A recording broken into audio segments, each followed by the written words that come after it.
Jadi kalau Anda nyantri itu tidak hanya sinau pengetahuan, tapi Anda memberadabkan diri. Memberadabkan diri.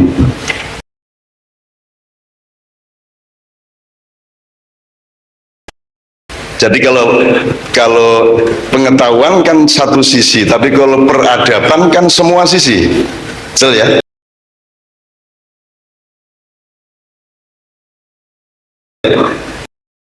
Jadi sesungguhnya pesantren itu jauh lebih unggul daripada sekolah aslinya. Tapi karena makin lama makin tidak percaya diri, akhirnya pesantren-pesantren tidak percaya diri kalau tidak bikin sekolah. Kan gitu.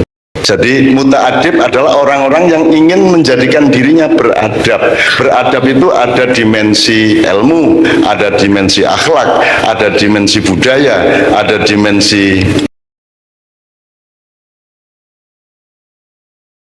apa saja.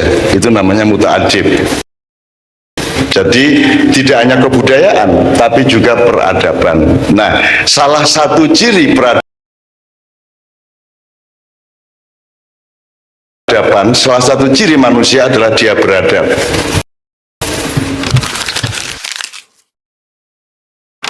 Di dunia modern, sekolah itu hanya ta'alam jagung, kedelai, garam, gula. Nanti ilmunya disebut metodologi. Gitu ya, disebut metodologi. Meskipun memang lebih intensif dibanding pembelajaran tradisional. Nah, di dalam pembelajaran tradisional ada bedanya. Tidak hanya taklim, tidak hanya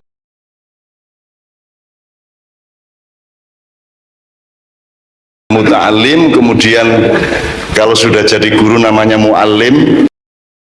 Kalau pelajar itu muta'alim, orang yang belajar, atau kalau pakai istilah lain murid, orang yang menghendaki ilmu, dari kata aroda yuridu muridan.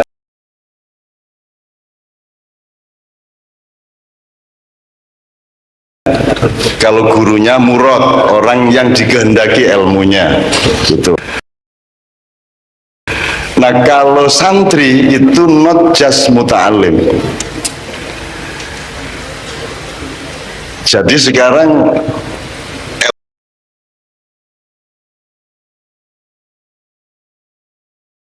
ilmu yang pertama adalah manil muta'alim.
dilarang kan gitu.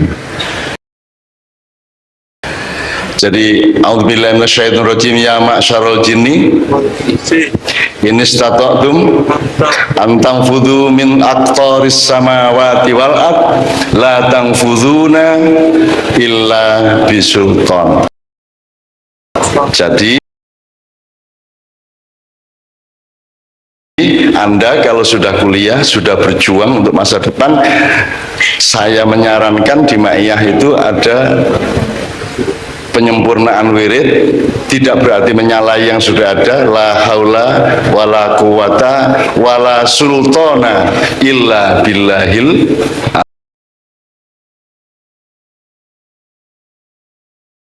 aliyil azim. Karena sultan ini dijanjikan oleh Allah, kamu tidak bisa menembus lapisan-lapisan langit Lampung. Kamu tidak bisa menembus kedalaman ilmu. Kamu tidak bisa menembus ibunya listrik. Kamu tidak bisa menembus mbahnya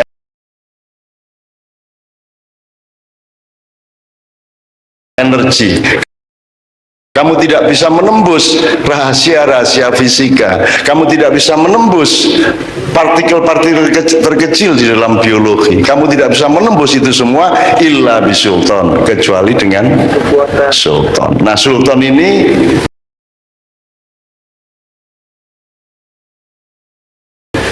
ya justru kita cari bersama, yaitu kekuatan ekstra. Nah, ini di depan Anda semua ini, mereka ini orang yang tidak minta sama Allah dikasih sultan. Belum kenal tuh sama mereka. Anda pikir korek gitu.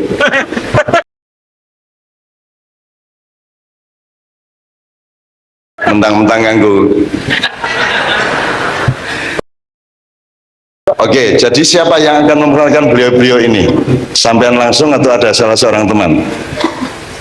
Nah, ini yang di samping saya ini, dia ini namanya Malik Khidir. Coba entek kabeh wis mulai musuh loro.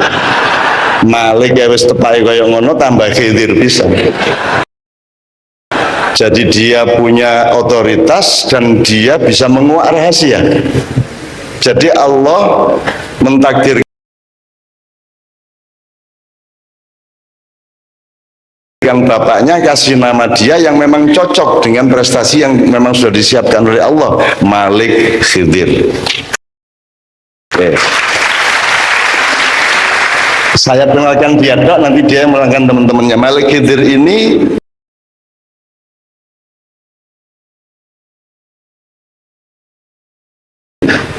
kuliahnya, tolong mikrofonnya. Kalau kuliah resminya di mana sampean? Kuliah di Lins Elektronika dan Instrumentasi Fakultas MIPA UGM. Beliau ini juara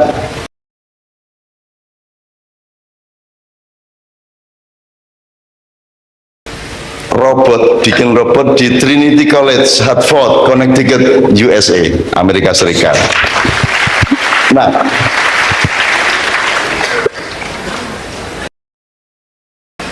iki mek intine tok iki gurung detail-detail iki.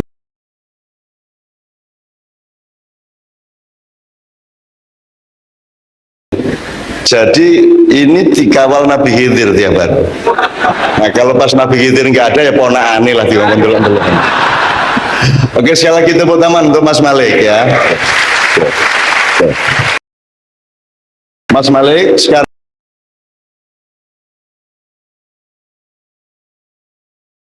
tolong perkenalkan teman-teman sambil juga mengemukakan kenapa kita bikin acara ini. Ini sangat penting momentum pada malam hari ini. Ini sangat menentukan takdir Allah kepada Indonesia sebelum 2024. Kalau ini benar, nanti sebelum itu kita sudah akan diberikan oleh Allah gerbang baldatun thayyibatun warabun ghafur. Enggak, Mas Malik berdiri boleh sampean supaya kelihatan santrinya ya toh. Ya. Assalamualaikum warahmatullahi wabarakatuh. Terima kasih ya. Saya Malik Hidi,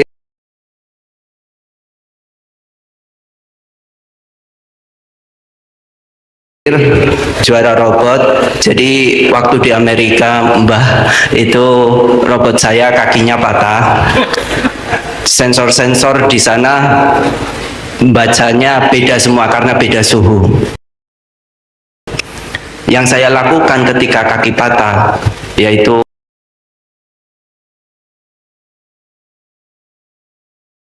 membaca sholawat nariyah. Allahumma sholli. Ya, jadi saya punya keyakinan ketika kita banyak membaca sholawat nariyah akan dibantu oleh Allah Subhanahu wa taala. Dan alhamdulillah robot kita yang tercepat dan bisa menjadi juara. Kemudian satu tips dan trik dari mbah saya ketika saya mau berangkat ke luar negeri, ke Amerika, Kanada, ke Cina, Australia,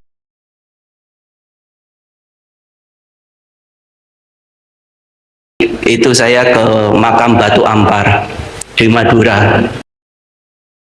Barang siapa yang menghatamkan Al-Quran dalam satu malam di makam Batu Ampar kemudian berdoa, kalau tidak dikabulkan, ludahi makam itu. Katanya gitu. Itu Syekhona Holil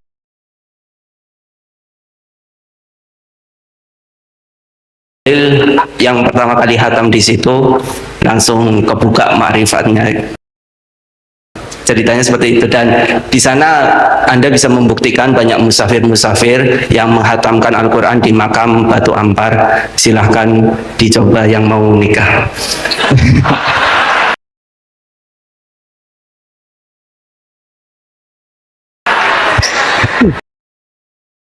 Ya, yang di ini Mas Muhanif, beliau ini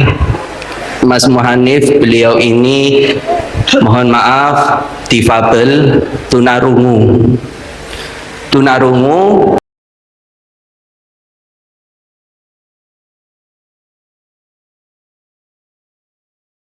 Harusnya untuk berbicara sulit, tapi beliau adalah mahasiswa berprestasi di Sastra Indonesia, UGM.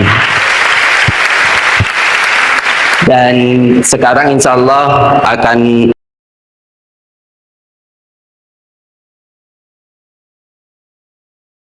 S2.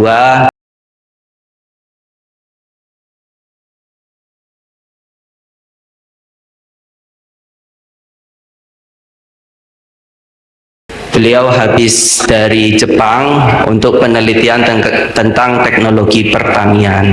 Insya Allah bisa bermanfaat untuk Indonesia.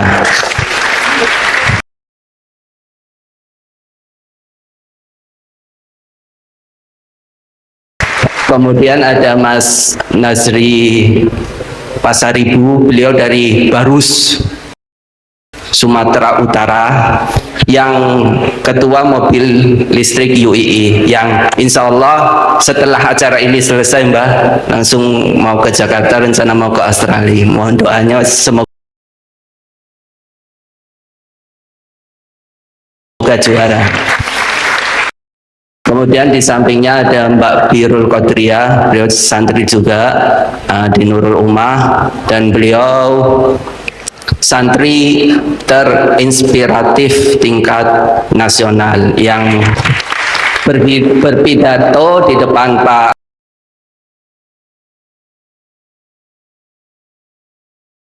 Susilo Bambang Yudhoyono dan Pak SBY meneteskan air matanya. Ceritanya seperti itu. Nah, masih banyak lagi teman-teman saya yang sedang riset robotika berbasis santri yang ada di UK, fokus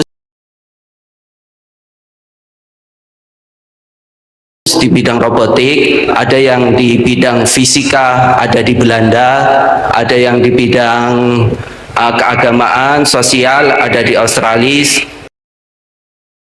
Banyak ternyata santri-santri yang menyebar ke seluruh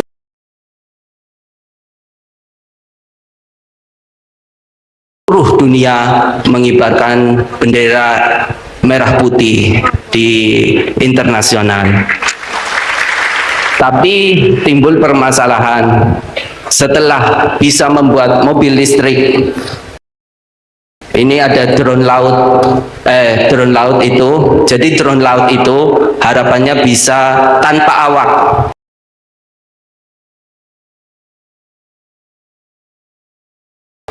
Tanpa ada yang mengendalikan. Kalau ada kapal-kapal ilegal yang mau masuk, kita nanti bawa bom dari bawah, ditempel, terus kita pergi. Kalau dia nggak mau pergi, bomnya tak ledakkan. Itu idenya dari Kemenhan. Ya, seperti itu. Mudah-mudahan. Nah, susah memang untuk bisa masuk ke industri militer.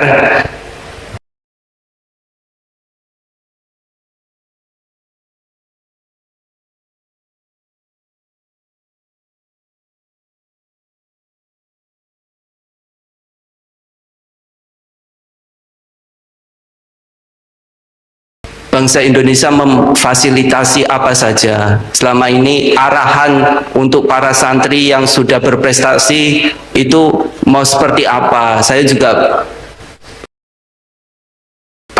dari pengalaman untuk masuk birokrasi, risetnya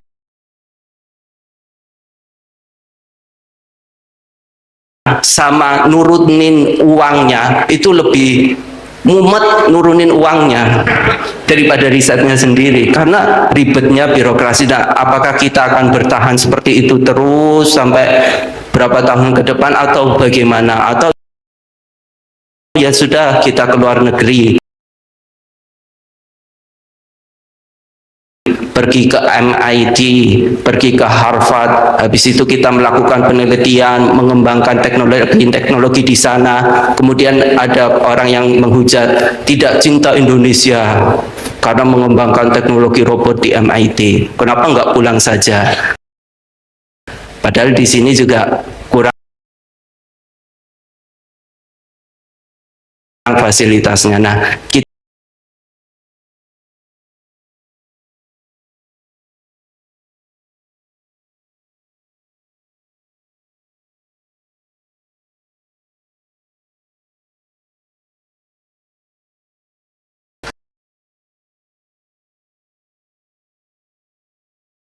menyempurnakan suatu prototipe yang di sana itu yang besar, harganya sekitar 500 juta kalau sensornya sudah komplit, dan itu pemerintah ini direkam ya Pak. Ya seperti itu. Jadi ada hal-hal yang tidak boleh diekspos, mohon maaf. Nah,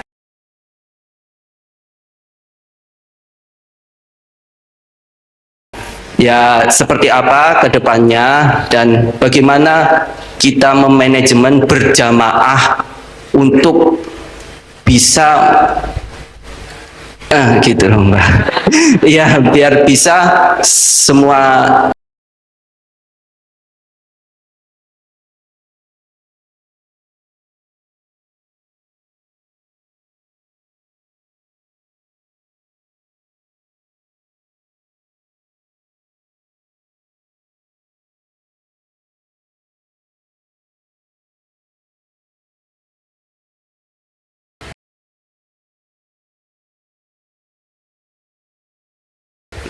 turunkan dananya, dan saya tidak akan mengambil sepeser pun hanya untuk bisa bertahan hidup saja. Saya sudah senang. Saya sampai bilang gitu, tolong beli karya anak bangsa. Kita sudah berjuang, sudah meneteskan air mata, tapi kenapa Indonesia juga belum membuka matanya? Ya seperti itu. Tolong beli karya saya, walaupun karya saya itu masih jelek, tapi nanti bisa dikembangkan. Jangan mahal-mahal, yang penting saya bisa makan angkringan. Saya bilang gitu.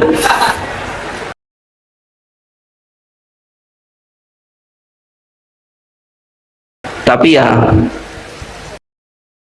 masih birokrasinya yang sangat sulit. Jadi bagaimana untuk mengatasi itu? Memang santri masih kesabarannya, tawaduknya masih sangat kuat, ya ditolak proposalnya ya masih sabar, biasa-biasa aja, alhamdulillah.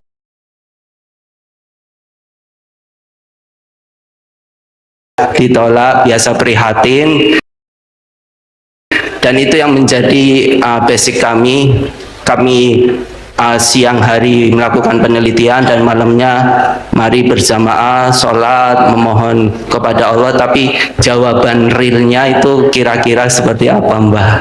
Nah seperti itu mungkin untuk introduction-nya.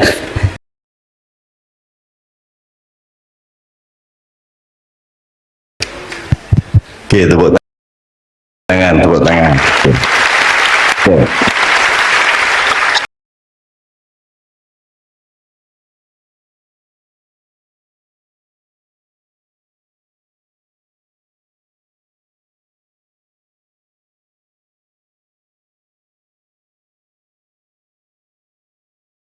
Kita mohon untuk berbicara karena ada beberapa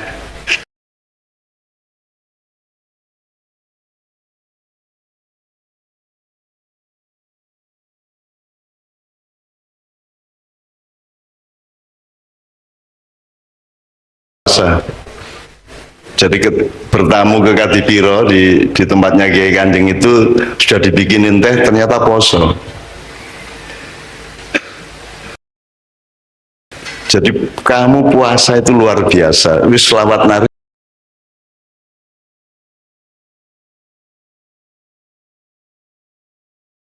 Iya poso. Jadi sudahlah, kalau Allah itu sudah memberi jodoh, nanti mesti dikasih anak. Gitu ya, tenang aja ya.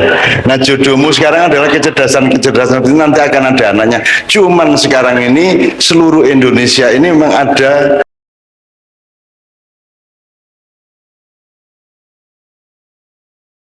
racun yang membuat mandul ibu-ibu kan gitu.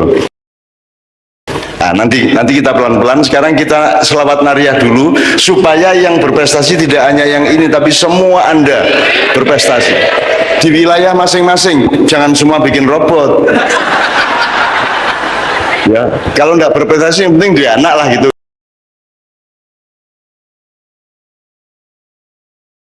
Kan ya. Saya senang Anda bikin robot, Mas Malik. Saya senang Anda bikin robot karena di Indonesia ini yang terjadi adalah penciptaan robot-robot palsu. Artinya manusia yang sudah jadi manusia dirobotkan di Indonesia, betul enggak? Nah ini bikin robot beneran ini. Nah salahmu bikin proposal ke kantor robot, itu masalahnya.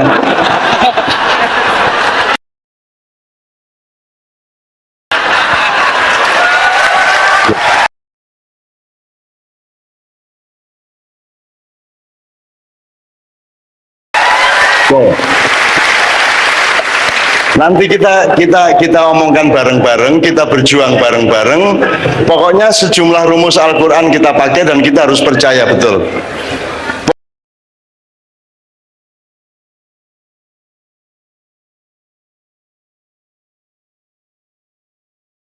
Pokoknya nanti wa may yatawakkal may yattaqillah yaj'al lahu makhrajan. Udah pasti. Kamu masih umur berapa? Kamu jangan putus asa dulu. Saya sudah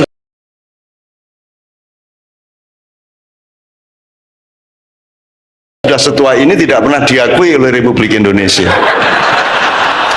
Dan saya sudah kerja kayak apapun, saya ngeladenin orang, gembirain orang di mana, tetap tidak pernah diakui. Dan saya tidak pernah meminta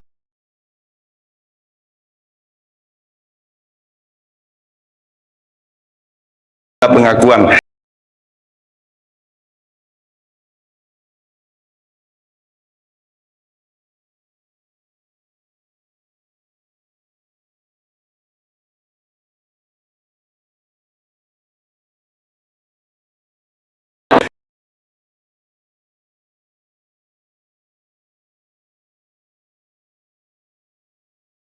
Gini anak-anakku sekalian, kita harus punya pengetahuan bahwa nomor satu, Anda cinta nggak kepada Indonesia? Ya. Anda cinta kepada Indonesia. Nah, Indonesia ini kan ada rakyatnya, ada tanah airnya, ada rakyatnya. Terus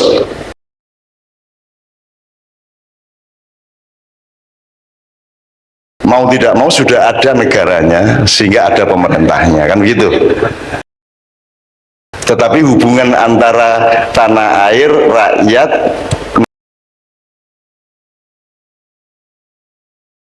negara dan pemerintah ini belum, ibarat sholat itu rokaatnya belum jelas, rukuknya belum jelas, sujudnya belum jelas, nanti kita harus rubah itu semuanya. Jadi ibaratnya gini ya, supaya Anda jangan terlalu gini, yang harus diyakini dulu. Menurut Anda, Indonesia terima kasih kepada mereka, apa mereka terima kasih kepada Indonesia? Indonesia terima kasih kepada mereka. Jadi posisi Anda bukan posisi mengharap-harap ke Indonesia. Posisi Anda itu, Anda punya piutang di mana Indonesia harus berterima kasih kepada Anda. Gitu kan?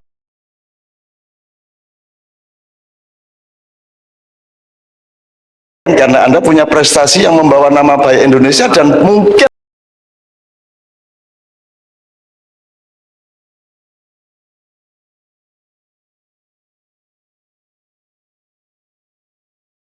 besok kan mobil listrik Anda akan dilihat oleh wakil direktur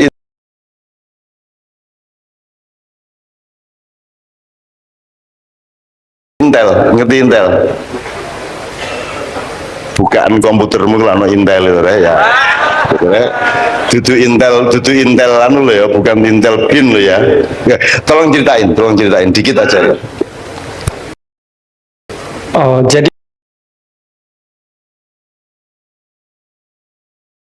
begini, mobil listrik kami insya Allah besok pagi, nanti malam setelah acara Maiyahan kami akan berangkat ke Jakarta. Selasa pagi, orang nomor 2 Intel sedunia bersama 50 CEO perusahaan kelas dunia akan datang ke Jakarta.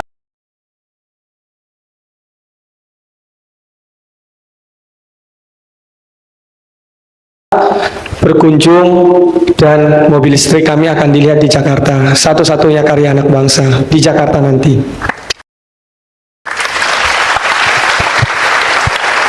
Saya gitu ya.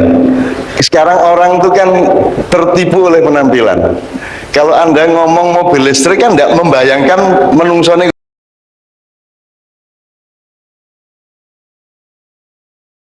kayak ini kita. Ya kan? Makanya Anda itu bebaskan diri dari pencitraan-pencitraan bahwa kalau santri tidak ada hubungannya sama listrik, kan gitu kan? Bahwa kalau Islam tidak ada hubungannya sama mobil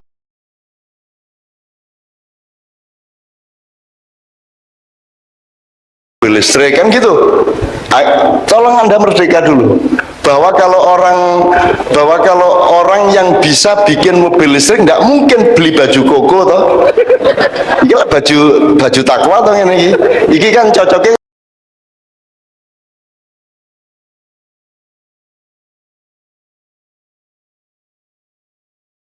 kan guru PGA. Tapi Anda lihat sendiri kan malam hari ini bahwa itu tidak ada hubungannya. Jadi jenggot sama kesolehan tidak ada hubungannya. Betul enggak?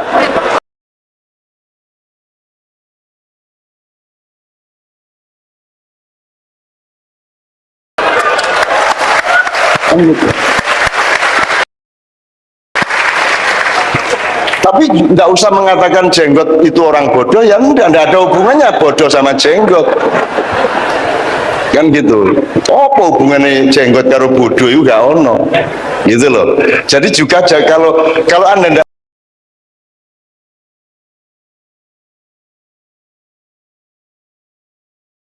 suka sesuatu juga jangan terus selalu membencinya. Karena Anda harus mendengarkan semuanya, harus mempelajari semuanya tanpa batas, kemudian mengambil yang terbaik menurut Anda, menurut akal sehat Anda dari semua yang Anda pelajari itu. Anda harus belajar kepada apa saja dan siapa saja. Belajar kepada jin, kepada para setan, belajar kepada iblis,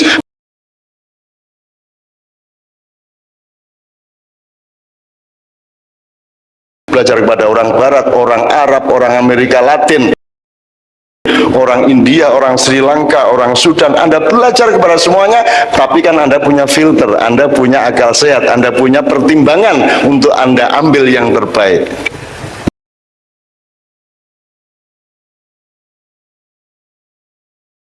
Yastami'unal qaul, kata Allah di surat Az-Zumar. Orang-orang yang mendapat hidayahku adalah orang-orang yang mendengarkan semua kalimat-kalimat, semua informasi-informasi, tapi memiliki kecerdasan untuk memilih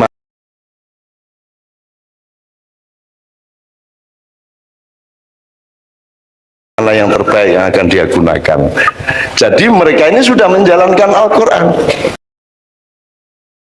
Sudah. Jadi mereka ini lebih penting daripada ketua majelis ulama.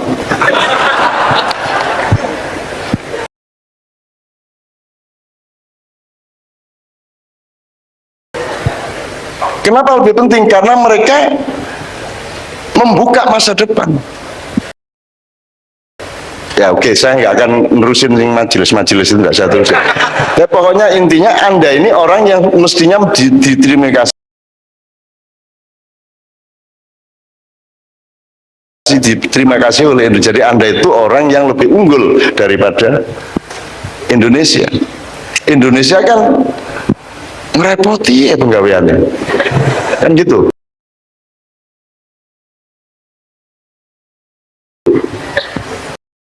Nggak, ya tapi memang Anda juga jangan kaget kalau tidak begitu dihargai. Mereka tidak sempat menghargai.